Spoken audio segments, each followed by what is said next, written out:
UK's deadly, destructive right-wing extremism, a warning for SA. Article by Wesley Seale. We had not seen so many coppers in Brixton till the summer of 2011. Riots had broken out in London and spread across some parts of England. For students from the developing world, we were not expecting the streets of a developed nation and one of the world's oldest democracies to be lined with police in paramilitary attire. A year before, the Tories had been elected into office, promising fiscal cuts and a referendum of Brexit.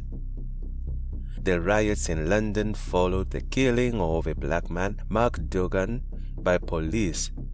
Duggan's death sparked what would later come to be known as copycat violence and would see thousands arrested for looting, arson, and other forms of violence.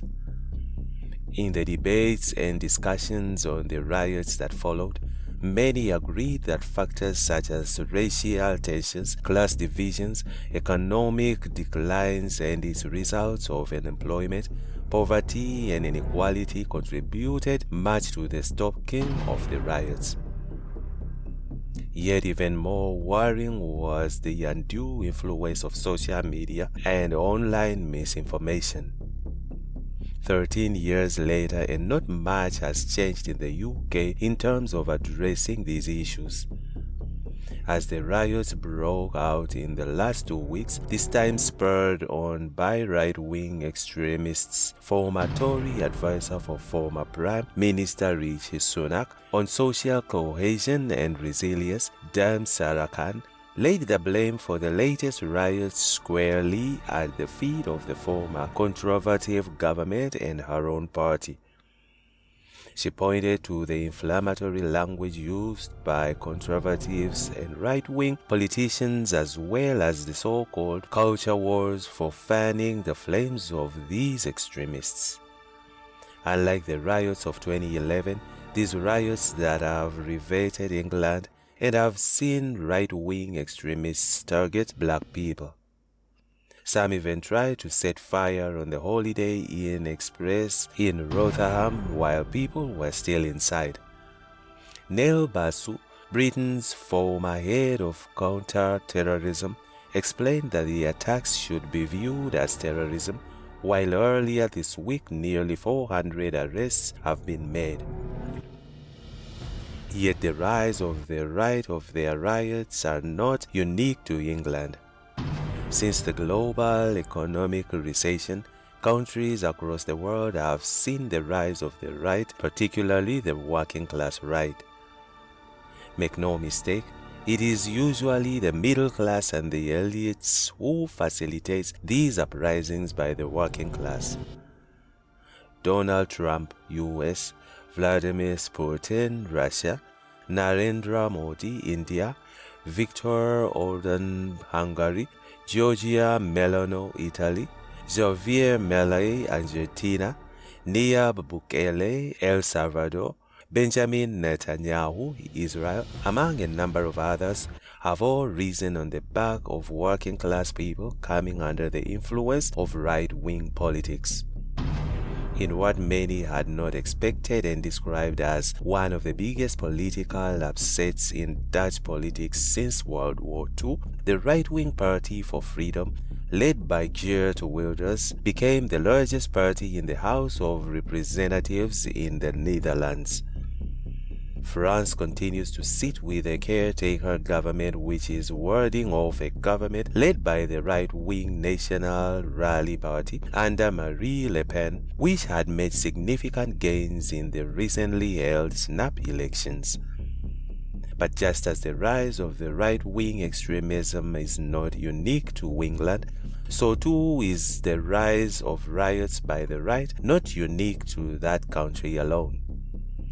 In 2018, the Chemnitz protests broke out in Germany, and in 2021, the world watched in disbelief of the US Capitol was attacked by right-wing Trump supporters. Under Trump's presidency, right-wing fever escalated, reaching its pinnacle at the Unite the Right rally in Charlottesville in 2017.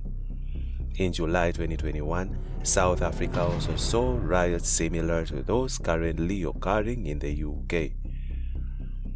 In their report titled July's People, after Nadine Gordimer's novel, the South African Human Rights Commission SAHRC highlights that at the time of the occurrence of the July 2021 unrest, the material and social lives of South Africans were characterized by patterns that largely resemble their colonial and apartheid origins.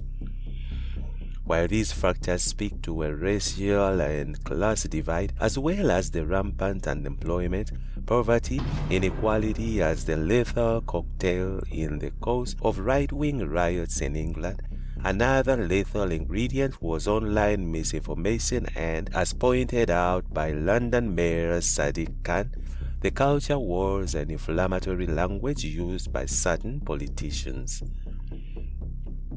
One can also not write off the heavy influence that ethnic nationalism and xenophobia played in the July 2021 riots in our country and the use of online misinformation and social media. According to the SAHRC's report, the former Minister of State Security reported that in respect of the 2021 July unrest, the continuous weaponization of social media requires urgent government intervention. Therefore, as with the riots by the right in England and the rest of the world, social media and online misinformation continues to play a destructive role in spurring on these extremists.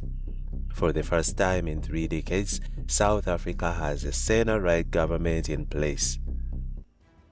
Some involved in forming the government of national unity are known to be right-wing conservatives have not only questioned migration, whether from other countries or between provinces, but have also participated in culture war against, for example, wokeism.